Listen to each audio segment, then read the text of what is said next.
This morning, two very interesting things happened to me, and they turned out to be linked, and that's a story about Influency and, it happens, optimization. The second one was when I received a note from one of our readers pointing out a problem he'd noticed in a post I wrote several years ago. That story about flat rate data and a now owned by Clearwire and no longer marketed the same way product called the Puck has a link in it to something that no longer exists. And we went back and forth a couple times, and I explained that the issue of content that changes and that you've referenced is one that's incredibly difficult to deal with. As I said, here we address part of that by attributing and then duplicating certain content. While there are plenty of times when you can't or shouldn't copy resources, the non-existence of a once but no longer exists website is merely an example of when you might wish you had. Well, the first one, though, happened at about 4 a.m. when I was looking out my bedroom window, and I saw this. And no, I don't live in an alternate reality where real life and animation coexist.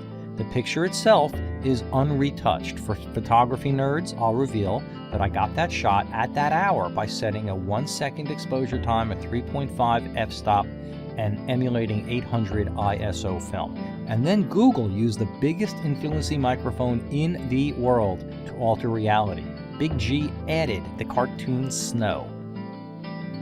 I didn't ask Google to do this. I simply uploaded my picture to Google+, and less than 10 minutes later, something at Google's Not a Social Network had examined the photo, compared it to the weather conditions at the location stamped into the picture's DNA, and created the never happened in reality alternate image using Google's Auto Awesome feature. Google made the decision to enable Auto Awesome for me, and I've seen its results pop up a few times. Frankly, I find Auto Awesome to be auto-annoying, but until this morning, the unpredictability of Auto Awesome being auto-annoying was as far as it went. Today, Auto Awesome became auto-scary. Figure out how you feel about Google watching you so closely that animated Snowgate could happen in so short a period of time. Decide what, if anything, you're going to do about it, and ask us for help if that makes sense to you. And then let's move on to the Influency issue here. Influency is about a lot of things, but get past the discussion of how we get people to notice you and interact with your brand in the way you need to create business success. And Influency is about controlling things that often seem to be beyond control.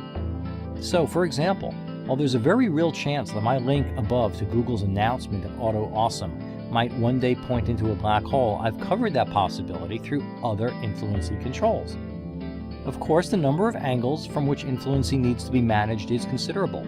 If you've come across fake reviews, you understand that element of Influency and how it impacts not just the people who rely on reviews for recommendations, but those who merely cite them. Responding in some way, anyway, to people who take the time to contact you is another one. Comments? Well, even Amex Open Forum understands how important comments are and treats them like property. And we believe Amex Open Forum learned that, by the way, from our comment and content policy. Remember, everything is linked to anything, something, or nothing, and managing that is what Influency is all about. Work from that position for a while, and you'll find that a lot of what you do will become Auto Awesome too. I'm the Answer Guy, and I'll be back.